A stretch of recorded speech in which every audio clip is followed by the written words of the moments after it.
Amém. Permaneça em pé, só mais pelo tempo suficiente para lermos o texto bíblico que servirá de base para a nossa meditação nesta noite. Meditação esta que tem por título Razão para Viver.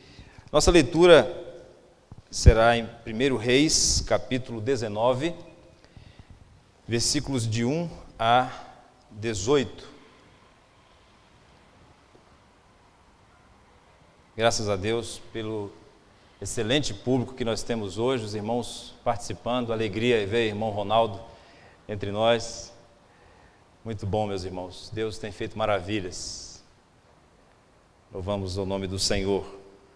Vamos ler então a palavra de Deus, que diz assim: Acabe fez saber a Jezabel tudo quanto Elias havia feito e como matara todos os profetas à espada.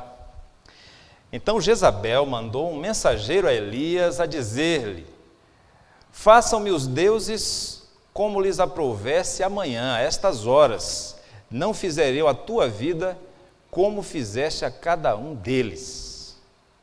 Temendo, pois, Elias, levantou-se e para salvar a sua vida se foi, e chegou a Berseba, que pertence a Judá, e ali deixou o seu moço.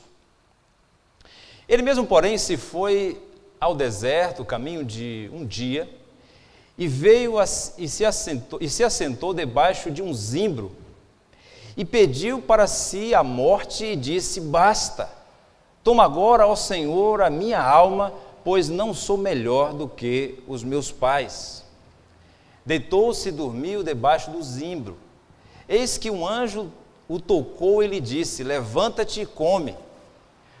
Olhou ele e viu junto à cabeceira um pão cozido sobre pedras em brasa e uma botija de água. Comeu, bebeu e tornou a dormir. Voltou segunda vez o anjo do Senhor, tocou e lhe disse: Levanta-te e come, porque o caminho te será sobremodo longo. Levantou-se, pois, comeu e bebeu, e com a força daquela comida caminhou 40 dias e 40 noites até Horebe, o monte de Deus. Ali entrou numa caverna onde passou a noite, e eis que lhe veio a palavra do Senhor e lhe disse: Que fazes aqui, Elias? Ele respondeu: Tenho sido zeloso pelo Senhor, Deus dos exércitos, porque os filhos de Israel deixaram a tua aliança, derribaram os teus altares e mataram os teus profetas à espada. E eu fiquei só e procuram tirar minha vida. Disse-lhe Deus: Sai e põe-te neste monte perante o Senhor. Eis que passava o Senhor, e um grande e forte vento fendia os montes e despedaçava as penhas diante do Senhor, porém o Senhor não estava no vento. Depois do vento, um terremoto, mas o Senhor não estava no terremoto. Depois do terremoto, um fogo, mas o Senhor não estava no fogo. E depois do fogo, um cício tranquilo e suave. Ouvindo, Elias envolveu o rosto no seu manto e saindo, pôs-se à entrada da caverna. E eis que lhe veio uma voz e lhe disse: Que fazes aqui, Elias? Ele respondeu: Tenho sido em extremo zeloso pelo Senhor, Deus dos exércitos, porque os filhos de Israel deixaram a tua aliança, derribaram os teus altares e mataram os teus profetas à espada, e eu fiquei só, e procuram tirar minha vida. Disse-lhe o Senhor: Vai, volta ao teu caminho para o deserto de Damasco, e em chegando lá, unge a Azael, rei sobre a Síria. A Jeú, filho de Ninzi, ungirás rei sobre Israel. E também Eliseu, filho de Sefate, de Abel-Meolá, ungirás profeta em teu lugar. Quem escapar à espada de Azael, Jeú o matará. Quem escapar à espada de Jeú, Eliseu o matará. Também conservei em Israel 7.000, todos os joelhos que não se dobraram a Baal e toda a boca que não o beijou. Podemos assentar, irmãos.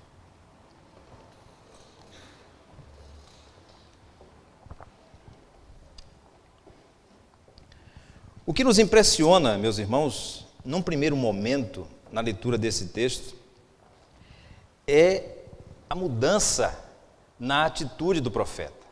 Vejam que no último versículo do capítulo 18, Elias está diante de Acabe, ele está posicionado numa planície chamada Jezreel, onde o rei Acabe mantinha uma segunda residência, além de Samaria. Era um grande palácio. E depois de tudo que havia acontecido naquele momento, ou naqueles dias, no tempo próximo, Elias tinha certamente uma grande expectativa de que o rei, a sua esposa, a sua família se converteriam e mudariam de atitude, e certamente ele veria o resultado de uma reforma que Deus estava usando para fazer em Israel. Vejam que a expectativa de Elias não era vã, porque Deus estava usando poderosamente a sua vida. Esse mesmo capítulo 18, no versículo 42, diz que saiu Acabe a comer e a beber, Elias, porém, subiu ao cimo do Carmelo e, encurvando sobre a terra, meteu o rosto entre os joelhos. Para quê? Para pedir a Deus que chovesse depois de 3 anos e meio. E choveu. E no versículo 46, que nós citamos, diz que a mão do Senhor veio sobre Elias, o qual cingiu os ombros e correu diante de Acabe. O Senhor respondeu à oração de Elias. Nós não estamos aqui, irmãos, diante de um especialista em meteorologia. Estamos diante de um crente que orou pedindo a Deus que abrisse as comportas do céu para que chovesse naquela terra que estava assolada pela fome já por conta da seca. Então o profeta estava convencido de que havia chegado o tempo, havia chegado o momento de uma reforma espiritual em Israel, 400 anos depois da revelação de Deus no Monte Sinai, de Deus ter usado Moisés. O povo se desviou, depois que ocupou a terra. Nós vamos lembrar que após a morte de Josué, nós encontramos aquele período tenebroso dos juízes, onde o povo não tinha rei, diz o texto, e cada um seguia o seu caminho de acordo com o seu pensamento. Mesmo na monarquia, depois daquele tempo áureo que nós encontramos no reinado de Davi, e até mesmo no início do reinado de Salomão, depois há uma divisão, e os reis que se sucederam, tanto no norte quanto no sul, não foram tementes a Deus. Alguns especialistas chegam a dizer que apenas 14 reis mereceram algum tipo de elogio por parte da palavra de Deus, mas isso era muito pouco diante de tantos reis que sucederam a Davi e a Salomão. Um deles era Acabe, um homem que havia se prostituído espiritualmente, se tornado idólatra e se casado com uma mulher que havia trazido a idolatria para a casa do rei de Israel. Nós encontramos então, meus irmãos, agora uma mudança muito grande nessa atitude de Elias. Essa expectativa foi totalmente transtornada, porque o que nós vemos nos versículos de 1 a 3 é que depois que Elias foi usado por Deus, não só para pedir a chuva dos céus, mas para matar os profetas que estavam a serviço de Jezabel, Elias agora é ameaçado por Jezabel, depois que Acabe descreveu tudo o que havia acontecido, e diante da ameaça dessa mulher, ele então, o texto diz, sente medo e foge.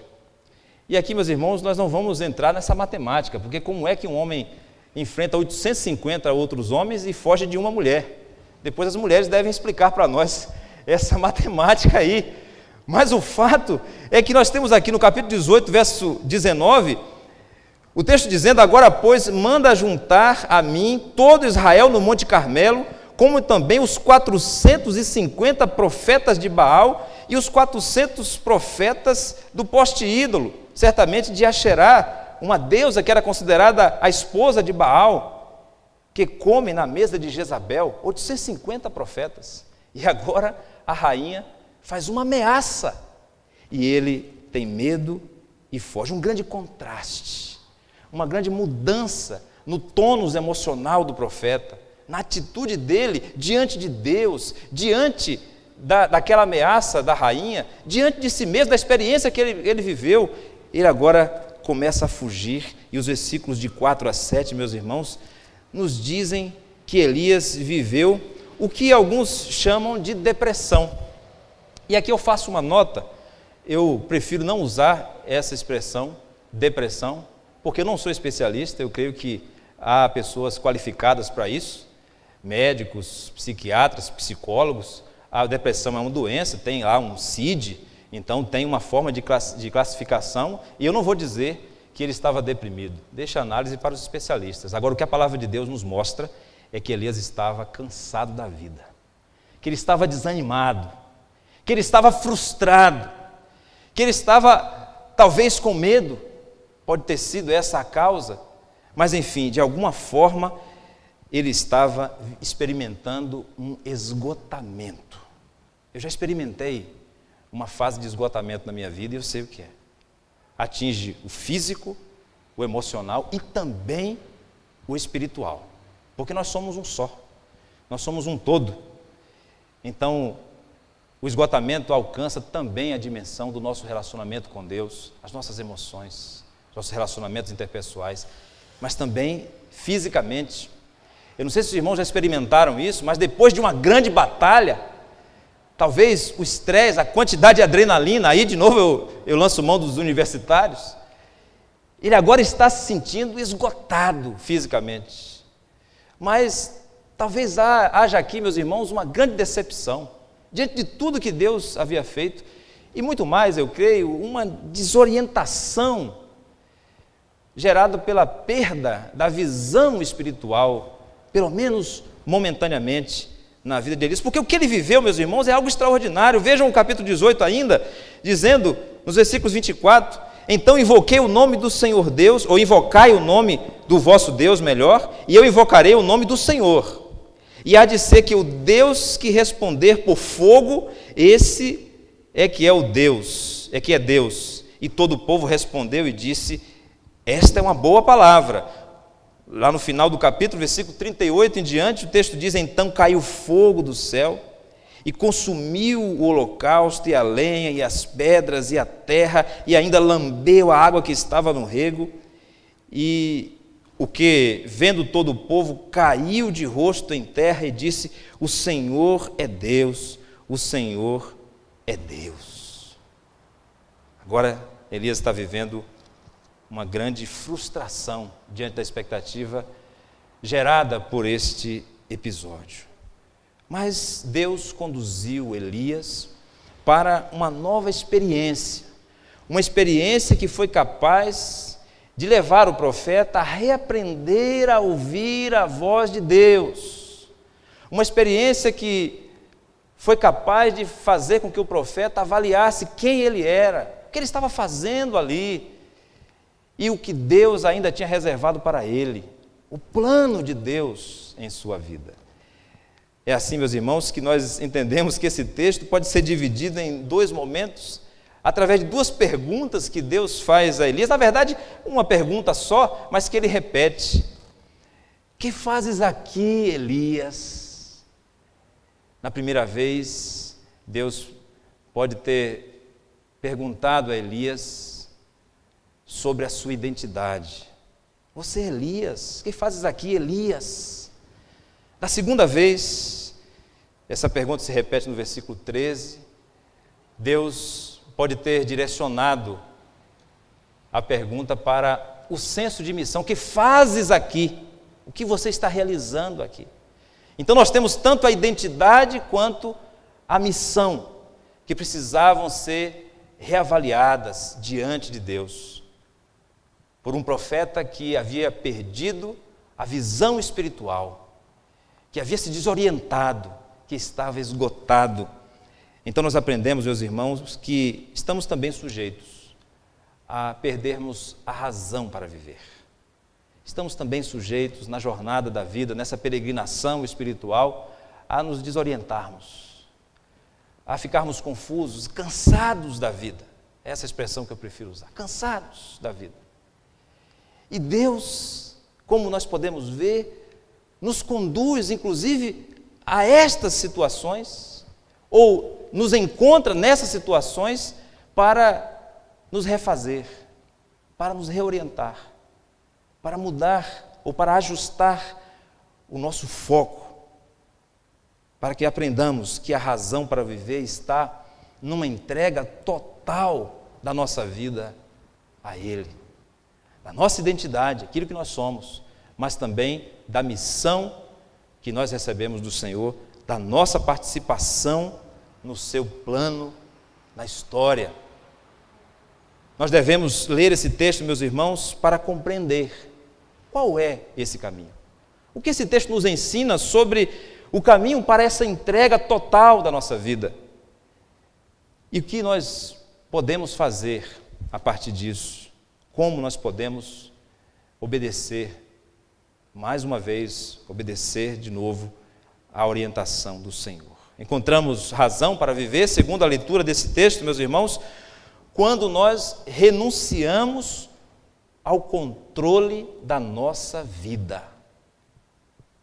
Aqui nós estamos diante de uma pessoa que, assim como nós, está, por conta da desordem nas suas emoções, naquele momento em que estava esgotado, vivendo o que muitas vezes nós estamos sujeitos a viver, que é um processo de manipulação, de confusão diante da realidade sobre quem nós somos, sobre o que nós devemos fazer. E então, ele diz diante do Senhor, basta, versículo 4, basta, toma agora, Senhor, a minha vida. Já chega, esse é o ponto final da minha trajetória. E com isso, meus irmãos, ele está demonstrando que de fato está desanimado, está esgotado. E nós aprendemos que nós também, assim como o profeta Elias, o grande profeta Elias, viveu essa experiência, nós também. Mas quem foi que disse que nós temos a nossa vida em nossas mãos? Porque nós vamos entregar a Deus. Sempre esteve nas mãos de Deus. Então, num momento tão crítico como esse, o profeta ainda está revelando que ele pensava ter o controle da sua vida. Basta, Senhor, agora eu te dou a minha vida. E aí, como eu tenho aprendido com os irmãos, eu digo, uai, mas quem foi que disse que ele tinha o controle da sua vida? Percebam, meus irmãos, que aqui há um perigo, que é o perigo da autocomiseração, da autopiedade. No momento em que você se vê fragilizado, ameaçado, você então se coloca na posição de vítima. Só eu fiquei, ele vai dizer depois no versículo 10, só eu fiquei. Mas não era verdade, isso era uma distorção, uma miopia. Só eu fiquei, toma aqui a minha vida. Como se ele fosse a tampa da panela, como se ele fosse a pessoa que seria responsável pela reforma espiritual de Israel, como se Deus necessitasse dele. Então toma aqui agora a minha vida e acabou a aliança com Deus. O povo de Israel agora se perdeu, porque eu sou o último, eu vou entregar minha vida ao Senhor, vou morrer e ponto final. Para reencontrarmos a razão de viver, nós precisamos, todos os dias, exercitarmos isso, abrirmos mão, renunciarmos à tentativa de controle da nossa vida. Ah, meus irmãos, mas nosso Deus é um Deus gracioso. E ele, nesse texto, não repreende imediatamente a Elias. Ele envia um anjo, um mensageiro do Senhor, que pode ter sido de fato um ser celestial, mas pode ter sido também um morador daquela região, um peregrino, que toca no profeta e prepara um alimento que serviu de consolo para ele. Mas ele estava tão esgotado que dormiu de novo. E como nosso Deus é um Deus gracioso, ele não desiste de nós. Então o anjo de novo toca em Elias, para que ele se alimentasse. Primeira vez, ele se levanta, mas dorme novamente. Na segunda vez, o texto diz que ele agora precisava continuar a jornada. Esse pão cozido sobre pedras em brasa, versículo 6, certamente, meus irmãos, deve nos lembrar do pão que era feito pelo povo de Deus durante a peregrinação no deserto. E como Deus sustentou o povo durante aqueles 40 anos. Nós lembramos da narrativa do Êxodo e da peregrinação no deserto. nem as sandálias dos pés se desgastaram, nem as roupas se perderam. E Deus todos os dias enviava o maná, do qual o povo fazia alimento para si. Esse é o nosso Deus, um Deus que nos consola, um Deus que nos alimenta, um Deus que também nos confronta. Nós precisamos, meus irmãos, lembrar que diante de Deus, nós somos aceitos em nossa fraqueza. Deus sabe que nós somos humanos. Vejam o que a palavra de Deus diz em Tiago capítulo 5, versículo 17, quando o irmão do Senhor nos lembra que Elias era um homem semelhante a nós, sujeito aos mesmos sentimentos. Elias era homem semelhante a nós, sujeito aos mesmos sentimentos, e orou com instância para que não chovesse sobre a terra, e por 3 anos e 6 meses não choveu. Então a palavra de Deus está nos mostrando que Deus conhece a nossa fragilidade. Deus sabe que nós estamos suscetíveis a momentos como esse, de esgotamento. Mas nós precisamos, meus irmãos, lembrar diante de Deus que a nossa vida pertence a Ele, que nós não temos o controle da nossa vida e que Deus não depende de nós para realizar a sua obra. Ele tem um plano na história e Ele vai levar a bom termo esse seu plano que é eterno. Nós lembramos, meus irmãos, ainda de outro servo de Deus, Moisés, como está em Números capítulo 11, versículos 14 e 15, também viveu um momento como esse, um momento em que ele considerou tão pesado o seu encargo, um momento em que ele chega a dizer: eu não concebi esse povo, eu não dei à luz esse povo. Versículos 14 e 15 diz: eu sozinho não posso levar todo este povo, pois me é pesado demais. Se assim me tratas, mata-me de uma vez, eu te peço. E se tenho achado favor aos teus olhos, não me deixes ver a minha miséria. Meus irmãos, esse é Moisés. Esse é Moisés que recebeu de Deus os 10 mandamentos, que foi o grande legislador que estabeleceu a aliança do povo com Deus. Ele está, nesse momento, pedindo para que Deus tire a sua própria vida. Mas quem foi que disse a Moisés que a vida dele estava nas suas mãos? É isso, meus irmãos. Nós temos uma tendência à autocomiseração, à autopiedade, à vitimização, porque no fundo, nós temos o pecado original, que é o orgulho, que é essa tendência para o controle, nos considerarmos o nosso próprio Deus. Lembremos que essa foi a tentação do primeiro casal, e Deus sempre vai nos levar a situações de confronto. Devemos, portanto, meus irmãos, evitar a autocomiseração a todo custo, porque ela revela uma visão inadequada sobre Deus, sobre si mesmo e sobre a realidade. A tradução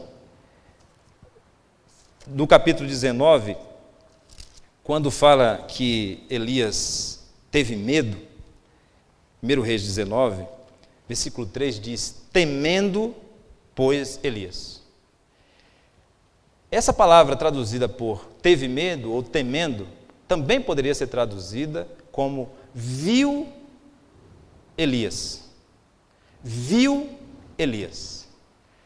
E isso enriquece o sentido do texto, porque, na verdade, o grande problema aqui na origem foi a visão distorcida de Elias, que o levou a olhar mais para Jezabel e sua ameaça do que para Deus. E ele perdeu, então, a visão sobre ele mesmo. Ele era um servo de Deus e não tinha o controle da sua vida, e nem Deus estava em sua dependência para realizar aquela obra. Então precisamos evitar a autocomiseração. Toda vez que você tiver um sentimento de se colocar no lugar de vítima, tenha cuidado, porque isso pode ser o outro lado do orgulho, da vaidade. Então renuncie ao controle da vida todos os dias e glorifique ao Senhor. Mantenha o seu foco no relacionamento com Deus e entregue a Deus o controle do seu futuro. Quando Deus perguntou a primeira vez: que fazes aqui, Elias? Eu creio que essa primeira pergunta tinha esse sentido. Que fazes aqui, Elias? Versículo 9. Porque a partir desse momento, Deus vai voltar a fazer essa pergunta, mas depois de ensinar a Elias como ele deve ouvir a voz do Senhor e o que ele deve fazer em obediência ao Senhor. E nós aprendemos que a razão para viver está na renúncia desse controle da vida, mas também em assumirmos a missão dada por Deus. Meus irmãos, é impressionante como há uma mudança, não só na expectativa de Elias sobre aquela reforma espiritual, mas na sua atitude. E nós vamos ver que, de fato, precisamos ser sensíveis ao profeta que é semelhante a nós, mas não podemos perder de vista que Deus está corrigindo Elias. Está corrigindo Elias na sua desobediência. Acompanhe comigo, por exemplo, no capítulo 17, versículos 2 e 3, nós encontramos o texto dizendo: veio-lhe a palavra do Senhor dizendo: retira-te daqui, vai para o lado oriental. A palavra do Senhor veio e disse: vai. Elias obedeceu. Vejam que no mesmo capítulo 17, versículos 8 e 9, o texto diz: então lhe veio a palavra do Senhor dizendo: dispõe-te e vai para Sarepta. É a palavra do Senhor, que é ouvida e obedecida, e então se recebe a direção para a vida. Agora, no próprio capítulo 18, que nós já citamos, aqui o texto diz: muito tempo depois veio a palavra do Senhor a Elias no 3º ano, dizendo: vai, apresenta-te a Acabe. O que está acontecendo aqui, meus irmãos? Vejam que agora no capítulo 19, versículo 4, o texto diz: ele mesmo, porém, se foi ao deserto. Ele mesmo, porém. Ele não esperou ouvir a palavra do Senhor. Ele não esperou ouvir a ordem do Senhor. Ele mesmo se foi. Ele mesmo decidiu, ou seja, ele desobedeceu ao Senhor. Ou pelo menos ele foi impaciente. Ele não aguardou o Senhor dizer. Ele estava diante de Acabe. E assim que Acabe faz saber a Jezabel o que ele tinha feito, envia um mensageiro com uma ameaça. E ele simplesmente esquece tudo o que havia acontecido. Desobedece ao Senhor. E ele mesmo, para mim esse é um destaque que nós precisamos fazer no texto, ele mesmo, porém, se foi ao deserto. Nós precisamos entender, meus irmãos, que não alcançaremos uma razão para viver. Ninguém terá uma razão para viver enquanto permanecer na desobediência a Deus. Nós precisamos tomar decisões baseadas na vontade de Deus. Nós precisamos conhecer quem nós somos apenas servos nas mãos de Deus. Podemos entregar nossas vidas a Deus, a nossa vida já pertence a Ele. Não estamos sós, Deus está agindo na história, mas Ele quer nos usar. Ele quer que façamos parte do seu plano na história. E então Elias agora tem a oportunidade de aprender de novo a ouvir a voz de Deus, e é especial, meus irmãos, o que se narra a seguir. Deus então pergunta a Elias, ele diz que o povo havia perdido o senso de aliança com Deus, havia se desviado para a idolatria, mas Deus, depois de ouvir Elias, diz, versículo 11, sai e põe-te neste monte perante o Senhor. E agora, eis que passava o Senhor, e nós vemos então o vento, o terremoto e o fogo. E é impressionante como no antigo Oriente Próximo, que é a região onde Israel, como povo de Deus, foi constituído, esses elementos da natureza eram símbolos dos deuses daquela época. Baal, por exemplo, era figurado numa estátua que empunhava um raio. Então, esses fenômenos da natureza que Deus usa aqui para mostrar a Elias a diferença de como ele trata o seu profeta e o seu povo. É como se Deus estivesse dizendo aqui, eu posso agir assim também, Elias, através do vento, através do terremoto, através do fogo, mas você precisa aprender a ouvir a minha voz. E então, meus irmãos, é emblemático como depois de tudo isso, de fenômenos que com certeza levaram a memória de Elias naquele monte Horebe, a manifestação de Deus a Moisés, ao início da aliança com o povo. Elias lembrou-se, mas ele aprendeu que Deus tinha uma direção para a sua vida.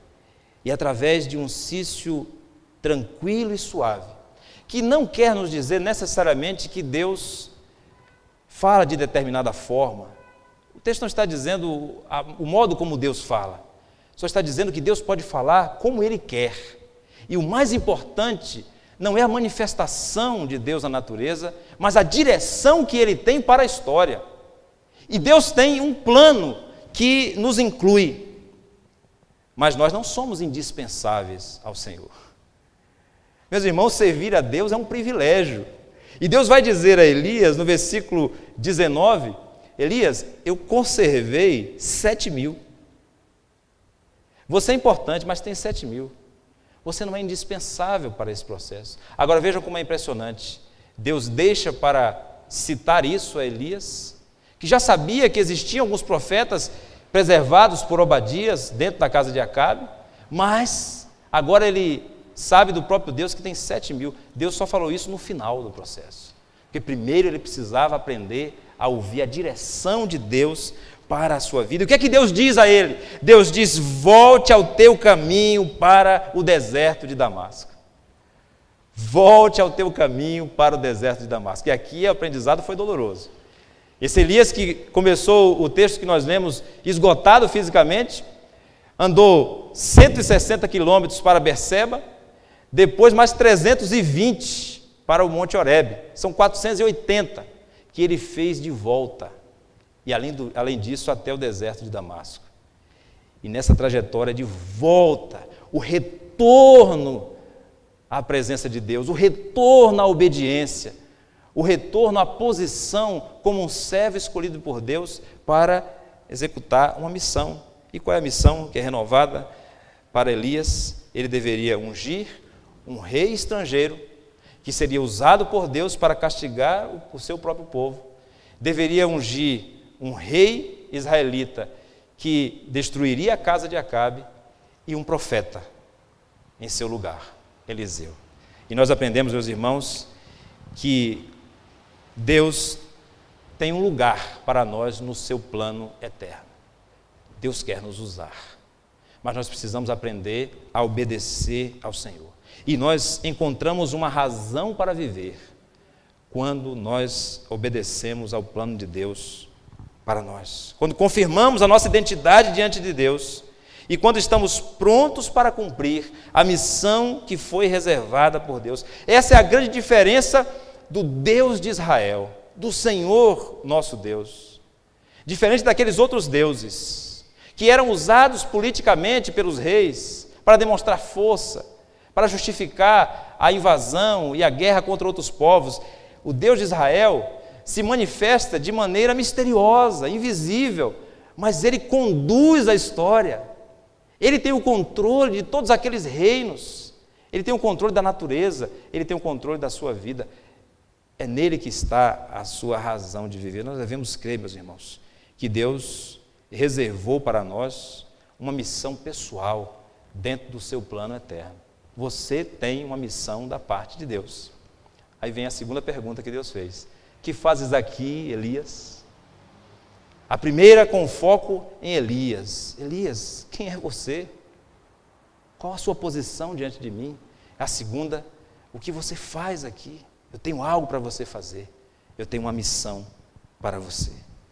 A entrega total, meus irmãos, da nossa vida exige a renúncia do controle da nossa vida. Na verdade, uma correção, da tentativa de controle, porque nós nunca estivemos no controle. Mas dessa tendência egoísta, orgulhosa, de querer manipular a realidade, manipular as pessoas, com as nossas emoções, nos mostrando frágeis, vítimas, mas na verdade, no fundo, nós queremos controlar a nossa vida, controlar as pessoas e, se fosse possível, até Deus. Mas Deus não se deixa domesticar, não se deixa manipular. Ele é o Senhor absoluto sobre a história. Ele tem graça para a sua vida. Você que está em desobediência diante de Deus, você que deixou de ouvir a voz de Deus, e por si mesmo tomou uma direção para a sua vida e perdeu a razão de viver e se encontra nesse momento desorientado, confuso. Existe um caminho de volta, é o caminho de volta para o deserto de Damasco, é o caminho de volta a uma vida de obediência diante de Deus, e Deus recebe você e inclui você nesse plano eterno. Então, nós temos a palavra de Deus nos perguntando: o que fazes aqui, Petrônio? Volte ao teu caminho, Petrônio. O que fazes aqui, Tiago? Volte ao teu caminho, Tiago. O que fazes aqui, Natan? Volte ao teu caminho, ao caminho da obediência. Nós sempre vamos, diante de Deus, receber uma reorientação dos nossos passos, da direção da nossa vida. Que Ele tenha misericórdia de nós, que nos abençoe para que assim sejamos encontrados como servos fiéis ao Senhor. Louvado seja o nosso Deus. Meus irmãos, antes de nós orarmos, finalizando a nossa celebração